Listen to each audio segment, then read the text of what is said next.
duk duniyar nan ba yarinyar da nake so in ba ke ba. Kina jina ko? Ki yadda da ni. Namiji kenan. Ai ba yana fara jin wannan kalamai nan ba. Na daɗe da jin su. Ba yau ne farko ba yau ne karshe ba, na sha jin wannan kalamai.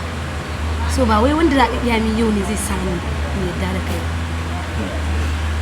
Ba haka bane. Ni na ce miki fa duk duniyar nan in dai a mata ne ba yarinyar da nake so in ba ke ba. In dai a mata ne ba yadda nake so in ba ke ba. Dakata. Ka ƙara tunanin kalaman da kake yi na ka ƙara tunanin shi na biyu kamin nan kai magana. Kana ji na? Ina jin kirki. Don na tabbatar da cewa wannan kalaman da kana faɗa nan ba kai tunani mai kyau ba. Na ce miki fa duk duniyar nan a mata ba wacce nake so in ba ke ba. To tunanin me zan yi? Shi ne ce ba. Anya ka san abin da kake faɗa kuwa? Kwarai kuwa. Ka sani? Kwarai kuwa. Wato kana nufi har da uwarka kenan? Ya?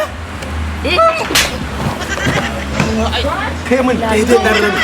Kai daidai abin da ya kamata kai mata. Nama ne duk abin da zaki ci. Kai ya maka wani magana ne. Ya dace ta hadda uwata.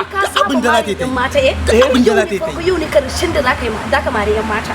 Sabi ne kai wace ce ke? Da ka ƙara mata ai. Da ka ƙara mata. Ba soja ba ko daji ne na.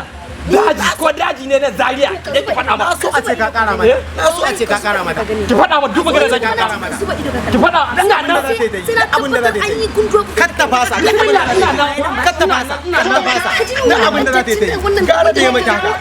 Kai kin san uwa gara da yi maki haka. Waye sama ko ya wanke hannu da kike ya bare ni? Bai wanke hannun ba kika zo kika zauna da shi. Gara da yi maki haka ba da laifi. To ba gaskiya ne na ga ba wani gaskiya ya zaki ce uwa wasa ce. To me yasa zai fara kai yanzu tunan ka yanzu dai kin bar wannan magana yan mata ya riga ya tafi. Yanzu to yan mata tun da ya riga ya tafi dan samun nan baki mana. Ya hakuri mana. Daga bani nan ba.